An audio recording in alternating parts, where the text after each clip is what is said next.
What's going on, everybody? Mortem here, this time bringing you my rankings for all of the games that I reviewed this previous year, which is 61 different titles. Realistically, I might actually review one more before January 1st, but it is what it is. That said though, this is every game I reviewed this year that is old releases, new releases, all across different genres, and because of all that, this is mostly just for fun, as a way to sort of wrap up the year, and to recap everything I took a look at this year. And before we actually get going, I'm going to be going over these relatively quickly, as we have a lot to get through, and if you want my full thoughts on any of these, you can, of course, go watch the actual reviews for them, but for the purposes of this video, we're going to keep it pretty short and snappy. And with no further ado, diving right into it. At the very bottom of the list, we have the Waylanders. This is at the bottom mostly because it just straight up didn't work. It had a lot of cool ideas. It was supposed to be based off of Dragon Age Origins, but it was very buggy. Most people don't get through the entire game without some sort of game-breaking bug. It is possible to finish it technically, but it is very difficult to do so. The game has pretty much been abandoned since its launch, and while it wasn't completely without merit in the sense that it had some good ideas, it's the only game on this list I would flat out just tell you not to buy, even if there are still a couple yet to go that I don't personally enjoy that much, which brings us to our next entry, Empire of Sin. This is a sort of real-time strategy game meets turn-based combat meets the mob. We can play as one of many mobsters vying for control over a city, while we deal with all of our illicit business dealings, relationships with other mobsters, that type of thing, as we seek to control the city. And while I wouldn't call any one part of this game particularly bad, it's just that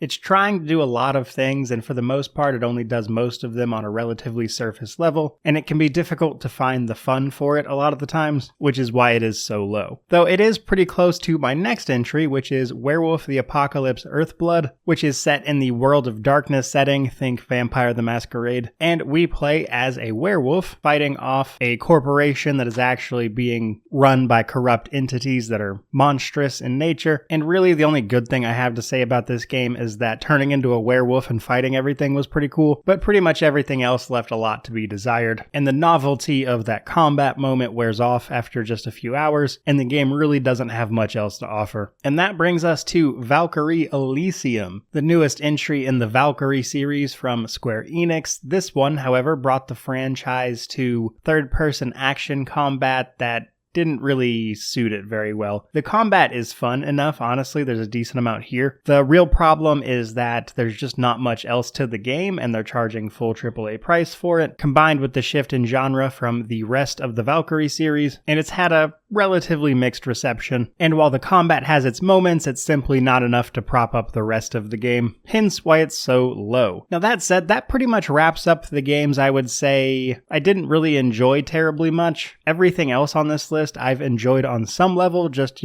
some more than others. And first up in that regard, we have Sands of Salzaar, an interesting indie title that can be a little difficult to sum up, but essentially we build our forces up in a desert while we try to take over, and also track down the mysteries of the Ifrit. And there's a lot to this one. It's open world, there's action combat, there's sort of ARPG combat, faction management systems, reputation stuff. There's just a lot going on in this game, but it does all of it pretty well. And the reason it's so low is mostly just because it's very niche. It's quite good at what it does, but what it does is very, very specific. Then we have Shadowrun Returns, first of the Shadowrun trilogy. I actually like the Shadowrun trilogy a lot. Shadowrun Returns is so low because it is almost more of a tech demo than a game. My first playthrough was like 7 hours. It does not take very long. There's not a lot here. There's not a ton of replayability. And while it definitely did a lot to set up the much better Dragonfall and Hong Kong entries, Returns itself was kinda eh. It does have the distinction of being the very first game that I actually reviewed this year, so there's something. Then we have Call of Cthulhu, in which we play a detective trying to solve a mystery as he slowly descends into madness. And for the most part, I liked a lot of the Cthulhu mythos part of this game, and the beginning of it is pretty solid with a lot of RPG elements, various ways to solve a problem, but towards the end it devolves into a very linear experience that kind of abandons the initial elements of the game, which is why it's so low. But I did enjoy the parts of it at the beginning that were more what were advertised. But when it wrapped up, it kind of left me with a that was it feeling. Then next up, we have the DioField Chronicle. The DioField Chronicle is an interesting blend of TRPG, but with real-time with pause pause combat, and the DioField Chronicle was a bit of a letdown for me because a lot of the ideas are actually pretty good. They're just not executed particularly well. For instance, the combat is insanely easy, so if you're buying a TRPG for a challenge, you're just not going to get it here. The story's mostly okay, the characters are mostly forgettable. It has some missteps with its actual game systems, the way they're implemented, the way things unfold, and I came away from this one feeling like it was more of an experiment than anything else, because if they iterated on this combat system, I think it has the potential to be really fun in a game, but that makes the DioField Chronicle feel more like a stepping stone than a complete product. And right after it is King Arthur: A Knight's Tale. Honestly, I didn't care for A Knight's Tale terribly much. I thought it was okay, the combat is decent enough. I liked the aesthetic and the setting, of course, though, which is a dark take on Arthurian legends. But towards the end of the game, when you're just kind of grinding battle after battle, that all feels very same. After you overcome the massive difficulty spike that comes with the game just assuming you've immediately swapped to better equipment on starting a new act. And it just felt like the game had a lot of pain points you need to overcome, which is why it's so low. And then we have Vampire the Masquerade Swansong, the narrative adventure, using, of course, the World of Darkness setting, Vampire the Masquerade. And while I wouldn't necessarily say that I don't like this game, it is a bit disappointing in my opinion. It's just more of the same that we've come to expect from Vampire the Masquerade here lately, which is just narrative adventures, most of which just kind of give you a primer to World of Darkness that they've done a million times at this point. And as somebody who's really into Vampire the Masquerade, and also one of the best Vampire the Masquerade games, Bloodlines, it's just disappointing to keep seeing them release these narrative games. And that's before we even get into the more technical stuff, like you can play as a 300-year-old vampire, but because of conversation options, apparently has trouble mesmerizing a ghoul, and the whole thing just feels silly after a little while. But then we have Thymesia, the Souls-like, where we play as a sort of plague doctor, and as far as Souls-likes go, this is a pretty good one, but at the end of the day, it's a Souls-like, and they all kind of feel the same after a while to me, though I admit this one is pretty good at what it does, though it is a bit on the shorter side. Then we have Ghostwire Tokyo. Honestly, I think Ghostwire Tokyo tried to do a little too much. It had a big open world just full of collectibles with not much else to do. There were a handful of interesting side quests, but the main focus is the main plot, and this game just felt very bloated, and while it did do a few things that were pretty cool, I think it would have been better if the game had narrowed its focus in on the actual narrative. But then we have Sunday Gold, a pretty interesting game actually that blends sort of point-and-click adventure game with turn-based combat battles, and for the most part it's pretty good. I don't think it's really going to blow anybody away by any means, and it's a relatively small in scope indie title, but I enjoyed it for what it was. There just wasn't a ton here, so it's still kind of low on the list. But then we have Tower of Time, an interesting game. It's sort of dungeon crawler meets real-time with pause combat with some ARPG elements. Some of the combat abilities will actually let you draw the area of effect, which was a cool little thing, but honestly the story for this one is a lot better than you would think, and while it felt like the game lacked a little bit of polish here and there, it was for the most part an enjoyable experience, just not as enjoyable as a lot of other games this year. And that brings us to Evil West. Evil West is a relatively simple game. We're hunting vampires in the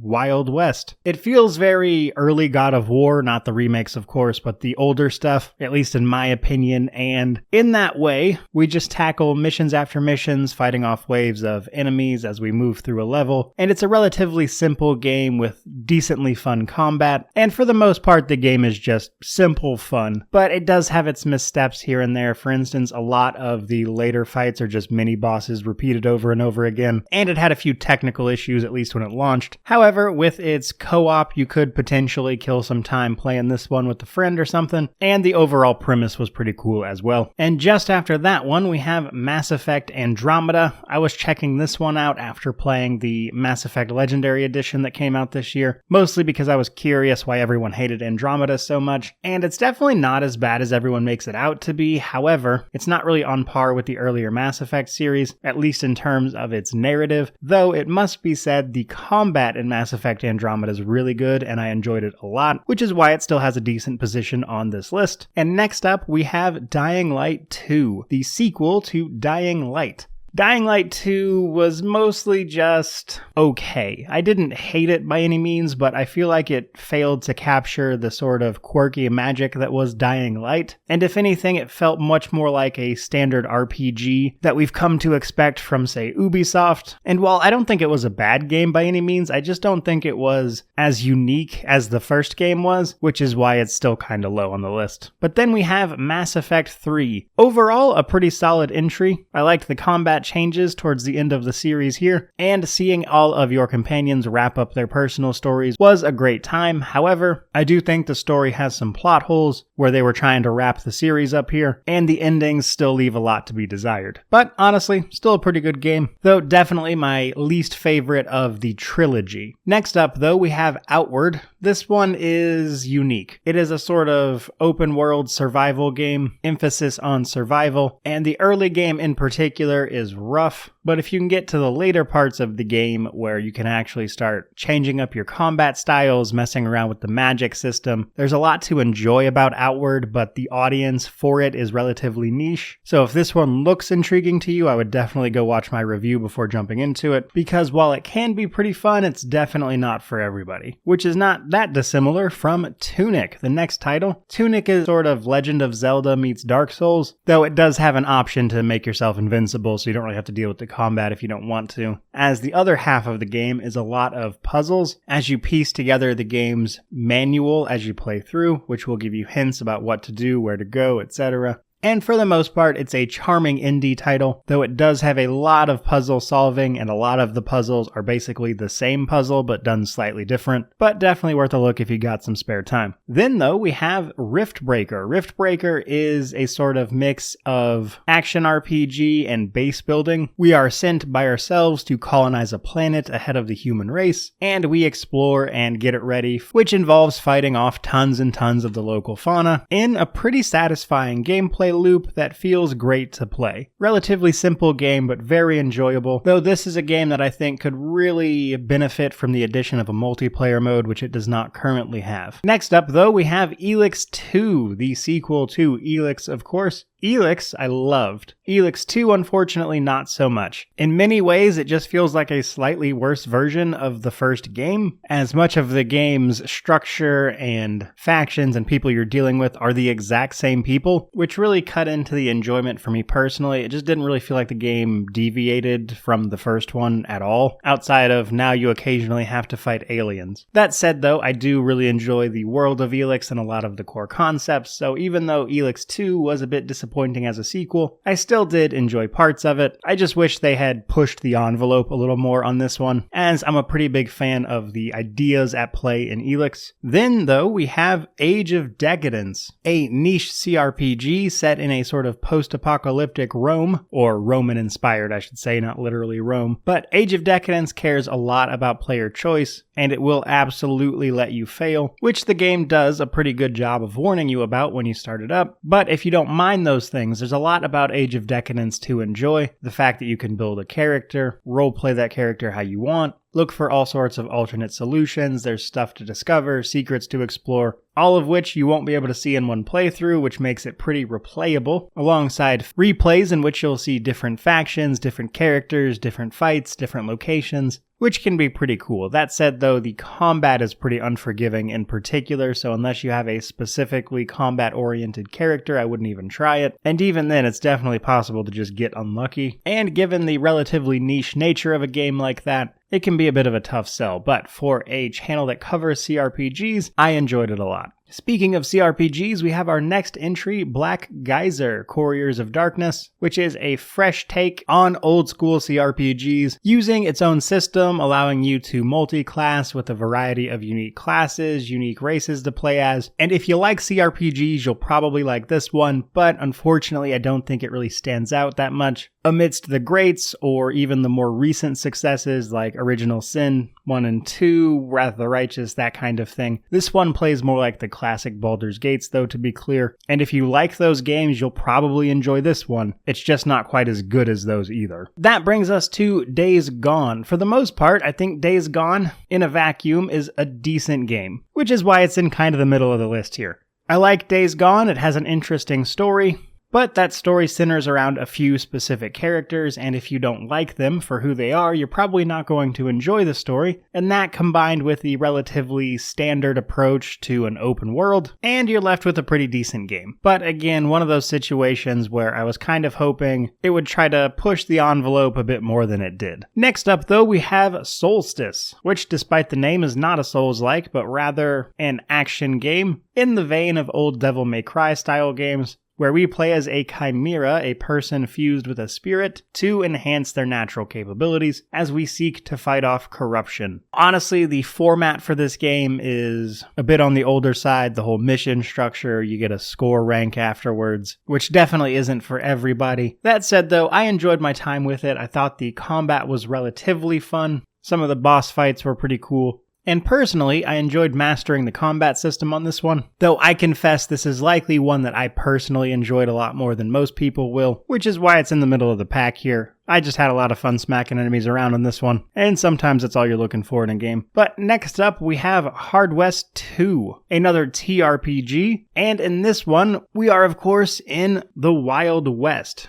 trying to recover our souls from a poorly made bet against a demon. This one uses what I like to call puzzle tactics, that is to say there's very much so a right answer in combat, and while you can certainly make mistakes and that kind of thing, and with some changes since launch, they've made it a lot easier in that regard, which has made the combat pretty fun, honestly, as its implementation of what they call the bravado system can set you up for some massive combos. Basically, if you kill an enemy with an attack, you gain bravado, which lets you take another action, and you can use this to set up some truly devastating hits on the enemy. And each act of the game has this sort of overworld map you can explore and find secrets in. And again, as a channel that covers these kinds of games, I enjoyed it quite a bit. But then we have Steelrising, the interesting take on a Souls-like from Spiders, the people behind Greedfall. And for the most part, I enjoyed this one quite a bit. We play as a dancing robot known as Aegis, who we can customize and upgrade into various fighting styles, all while we try to navigate Paris during the French Revolution. If you like Souls-likes, honestly, this one's pretty great. I especially liked all of the steampunk technology, though it must be said the combat is pretty easy. They do actually have difficulty options to make it as easy as you want it to be. But even on normal, which is kind of the highest difficulty, so to speak,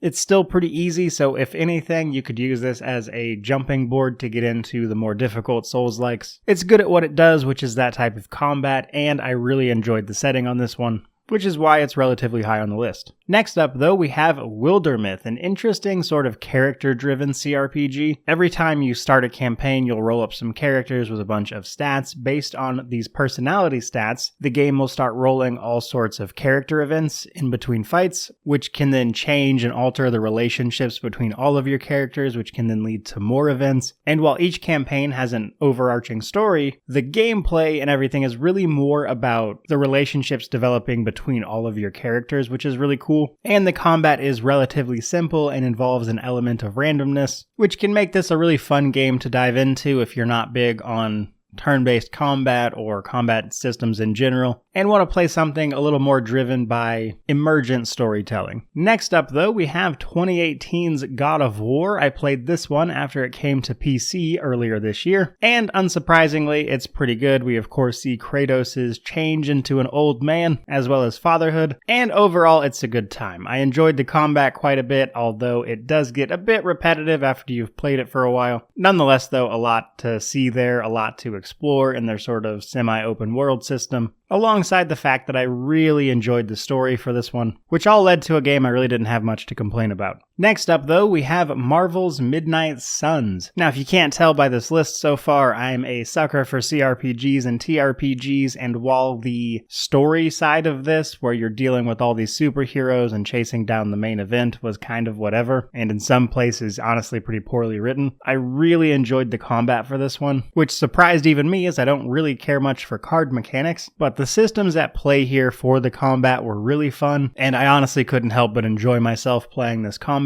as in spite of the rest of the game's shortcomings, the combat is really, really fun, which is what it's doing so high up on the list here, as otherwise it was pretty whatever. Then we have Dying Light. Dying Light is an interesting one. I played it ahead of the release of the second game, and it's a unique game, honestly. It is not perfect by any means, it's certainly rough around the edges, but those are easily overlooked for the game's strengths, which is running around at night from these zombies that feel genuinely scary and terrifying, especially when you're being chased at night. And then when you get to the later DLCs for the following, everything has this sort of like creepy cultist vibe to it. It's just a game that has a surprising amount of charm around this sort of zombie apocalypse, combined with the relatively unique for a game like this parkour system, and it was a game that I came away with enjoying quite a bit. Next up though, we have the Callisto Protocol, which I thoroughly admit I probably enjoyed more than a lot of people, but that is of course discounting the pretty rough state of the PC release in particular, which has for the most part been addressed by some patches since its launch a few weeks ago. But I really enjoyed the pacing and the atmosphere, the sort of sense of impending dread while you're out there in space trying to save yourself from these infected monstrosities after you're thrown into the Black Iron prison on Jupiter's moon, which all led to me having quite a bit of fun with the game. Though in a complete tonal shift from that, we have High on Life, a recently released comedy shooter only about a week or so ago from the time of this video, where we have to save humanity from being used as drugs for an alien species as we take up the role of a space bounty hunter. Made by the creators of Rick and Morty, it's got a very particular sense of humor, and I was laughing throughout the entire thing, which made it definitely worth the experience for me. But I admit, if you don't like the sense of humor, this is mostly just an average shooter with not much else to offer. Though if you enjoy this kind of humor, it is hilarious. Next up though, we have Fallout 2. As a channel that covers a ton of CRPGs, I finally got around to doing a review for Fallout 2, and surprising to no one, I enjoyed it quite a bit, with my only real complaint being that I wish they had sort of reeled in all of the pop culture stuff that's constantly mentioned and referenced throughout the game. It gets to be a bit much after a while, but beyond that, it's a pretty great CRPG, so no surprises there. That brings us though to Mass Effect 1. Again, played this as part of the Legendary Edition for the first time this year, and I liked it quite a bit. Not much more I could really say about what is the setup to one of the most popular franchises out there, but I will say I enjoyed the first game quite a bit in terms of its RPG mechanics. I think even this particular game was relatively light on them compared to the games I usually play. But the introduction to the universe was done especially well, because even in this game you can really feel like it is an entire universe at play here. And Saren, of course, makes a great villain. But then we have Jade Empire, another game from BioWare that really doesn't see much attention these days, however, where we take on the role of a martial artist trying to unravel a mystery around spirits and the Empire. And despite some of the streamlining of RPG mechanics by BioWare even at this point, Jade Empire is a game that manages to ooze its own charm and atmosphere in a way that delivers a surprisingly unique package, even if it is starting to be a bit on the dated side. And overall, I really enjoyed this one. It's a real shame we're probably never going to see a sequel for this, as it's a pretty fun game. But after that, we have Atom RPG, which is honestly a very Fallout-inspired game. A lot of the same UI elements, a lot of the same approaches to things. However, we play in a post-apocalyptic Soviet Russia, and the simplest way to put it is that if you like Fallout, you'll probably like this. That is to say the first two Fallouts, of course. And being a CRPG that is still relatively indie in nature can make it feel a little janky, but for the most part it was a lot of fun. Though speaking of janky, then we have Alpha Protocol, a title from Obsidian that you actually cannot purchase digitally anymore as they discontinued sales of it over a licensing issue back in 2019, but it's still possible to get your hands on copies of these every once in a while. And Alpha Protocol is an ambitious spy RPG that puts a heavy emphasis on choice and consequence, which unfortunately suffers from a lot of bugs and jank, but if you can get past that, the heart of what Alpha Protocol was trying to do and be was honestly something special. But then we have Triangle Strategy, one of the TRPGs that launched this year. There were quite a few of them, but this is actually one of the ones that was most well received this year, though it must be said Triangle Strategy has a huge emphasis on the story as opposed to the combat, at least for your first time through, which can be a little unusual for a TRPG, but this game is very, very heavy on the narrative, though it does have many branching paths and multiple endings to the game, which are pretty cool to see if you have time to invest, which has a lot to do with why it was so well received. Next up though, we have another TRPG in the form of Warhammer 40k Chaos Gate Daemonhunters, in which we play as the Grey Knights, trying to put a stop to an invasion by the forces of chaos via various plagues. This one actually recently got a big update that added a new class, as well as dreadnoughts to the game, new missions, new enemies, all that stuff. So if you haven't played it, it's actually a pretty good time to jump into it. But it's a great TRPG in a genre that I think really serves the Warhammer 40k universe quite well. Next up though, we have Icewind Dale 2, after I had previously covered the first Icewind Dale last year. Though unlike all the other Infinity Engine games, Icewind Dale 2 has not received an enhanced edition, so it can be a little more difficult to get your hands on, but it's definitely worth doing, as this game has an incredible story. The Icewind Dale series of games focuses a bit more on the combat side of Advanced Dungeons & Dragons, though 2, interestingly enough, uses a sort of modified version of 3rd edition, and there's even a decent amount of replayability, as various classes and things can solve quests in different ways, as the way people react to you will be based on things like your class, which is an interesting touch. But the story for this one is actually pretty great, and the villains aren't even really all that wrong, even if they are doing some questionable things. Next up though, we have Shadowrun Hong Kong, the third in the Shadowrun trilogy, and for the most part it's pretty great. I think the improvements to the gameplay and UI and everything in this game were probably the best overall, though I think the game with the better story and characters is actually the second one, which we'll talk about in a bit. Even still, Shadowrun Hong Kong is a pretty great game, and it was a nice way to send off the Shadowrun series, which with any luck isn't the last we've heard of it. But then we have Wasteland 2. The somewhat surprising sequel to the original Wasteland, which predates even Fallout. And more surprising still is that Wasteland 2 is a true successor to the first game. It is actually a sequel, not a reboot. And in Wasteland 2, we play as the Arizona Rangers, trying to investigate some strange radio signals that leads to us involving ourselves in and solving multiple crises across the wasteland as we seek to bring some peace to the place, as is the job of the Arizona Rangers. For the most part though, pretty fun, the combat's solid, there's a ton of choices, consequences, that kind of thing. There's a lot to enjoy about this game, though it is admittedly a lot more difficult to play than its later entry, Wasteland 3. Though this one does strike a more serious tone than Wasteland 3. Next up though, we have Neverwinter Nights, which is as much a platform for user-generated content as it is a game, and while the main campaign can be a little underwhelming, the 2 expansions and all the user-generated content are truly outrageous, which allows you to get tons of content for D&D 3rd edition, albeit on an aging system, though this channel is really all about CRPGs, so not much of an issue for me. Next up though, we have Dragon's Dogma. I actually reviewed this game right at the appropriate time, as the sequel was announced to be in production just a short while after I finished this one up. And Dragon's Dogma is a unique game, to be sure.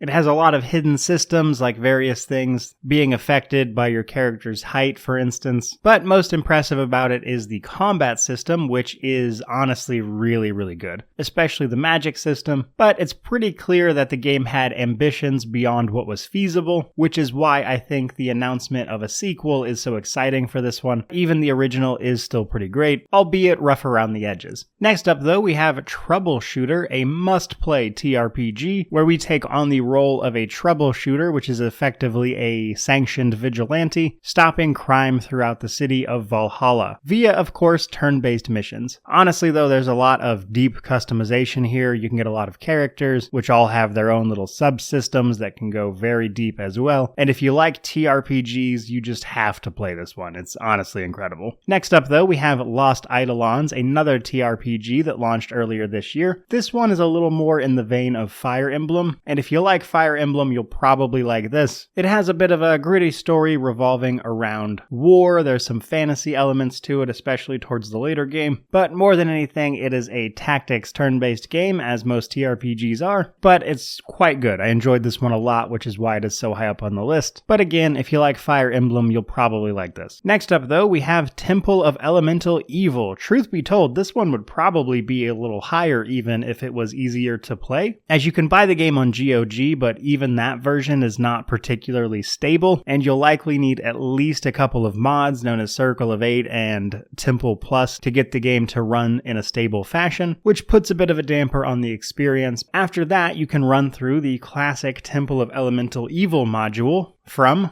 Gary Gygax himself. It's one of the original mega dungeons, and often referred to as the grandfather of dungeon crawlers. But seriously, if you love CRPGs, I would highly recommend you check this one out. It uses D&D 3.5, which is rare in video games, but be warned, you'll almost certainly have to get some mods to get it to run properly. Then we have the original Fallout, the game that spawned a franchise. But in all seriousness, I really enjoyed the first Fallout. I think the story with the master and everything is really, really well done. And believe it or not, thanks to an update for the game quite some time ago now, but it is still actually very playable on modern hardware and holds up a lot better than you would think, as I again played it this year actually. And while it's still a very old CRPG, as far as old CRPGs go, this game holds up very, very well, which is why it's so high up. For our next entry though, we have Mass Effect 2. In my opinion, the best Mass Effect game. I enjoyed Mass Effect 2 a lot, though I admit its weakest point is probably the main story, which is mostly non-existent. Most of the game is just you running around talking to companions and handling their missions. Doing all of that leads to consequences in the main story and the culmination of the big mission at the end, combined with all of the very well-written characters, made for a game that I enjoyed a lot, especially for a more action-oriented title. Which brings me to my next entry, Dragonfall. Take everything I just said about Mass Effect 2, but make it isometric, and you've got Shadowrun Dragonfall. You've got a handful of companions here that are incredibly well written. The standout for Dragonfall is really the narrative, both the story and the actual companions.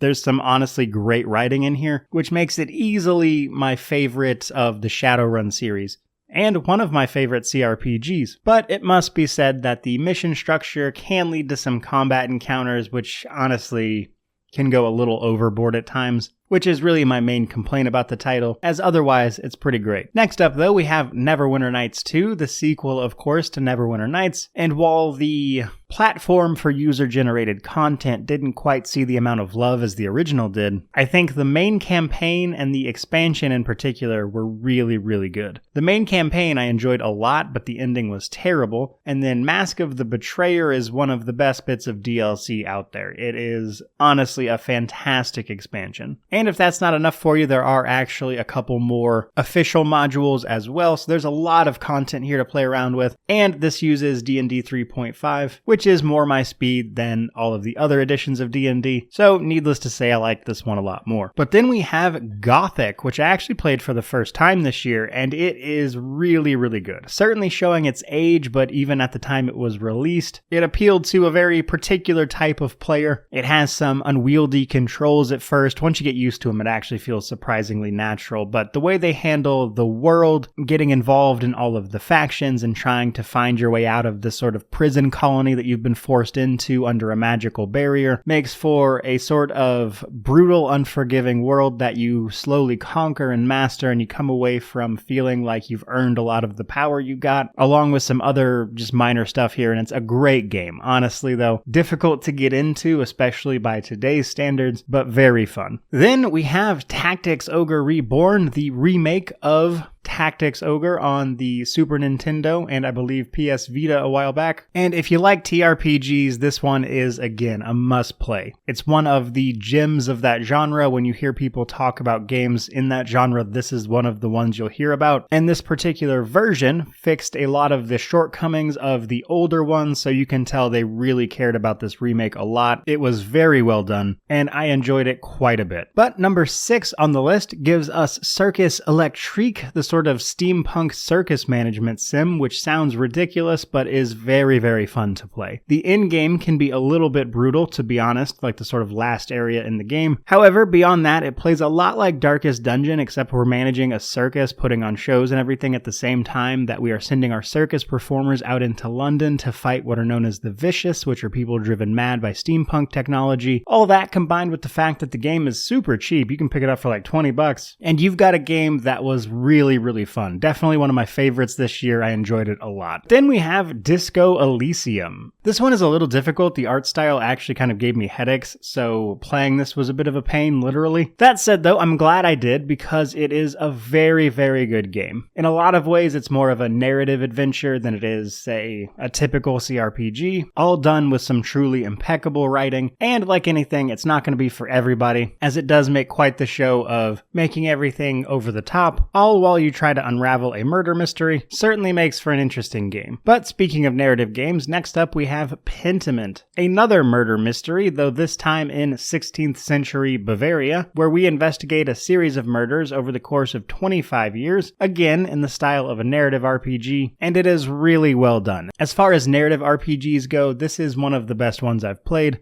which is why it's so high on the list. I really enjoyed all of the very well-researched takes on all of this historical stuff, alongside the actual investigations you'll be doing into the murders, as well as the way it approaches those investigations. It was just a lot of fun. Again, though, definitely a niche one that's probably not for most people. If you do decide to give it a go, though, I think it'll be worth your time. And then third on the list, we have Elden Ring. Everyone knew it was going to be towards the top. It is From Software's latest and greatest Souls-like, though this one brings it to the open world, along with some other changes. And honestly, this one was great. I think it was a lot better than I was expecting it to be, certainly. And I had a ton of fun exploring the world in this one, as I think the real standout here is actually the art direction, but on pretty much every front, a really great game. Obviously, not my favorite for the year, as in second place we have Weird West, an immersive sim set in a supernatural Wild West, and isometric to boot. The combat system can be a little clunky at first with the aiming, but once you get used to it, it is a ton of fun. The immersive sim aspect of it allows you to approach quests in very unique ways, all while playing an anthology of characters who each have their own strengths and weaknesses as you navigate the paranormal aspects of the Wild West. Very cool game though, definitely check it out if you have a chance. That brings me to my number one spot for this year's reviews, and this is none other than Expeditions Rome. Honestly, my favorite game that came out this year. We take on the role of Julius Caesar as a bit of a stand-in. The actual Julius Caesar dies early in the game, and you have the opportunity to navigate some of the things he went through in life, which of course involves making choices, dealing with the consequences. There are multiple endings, and obviously it takes some liberties with historical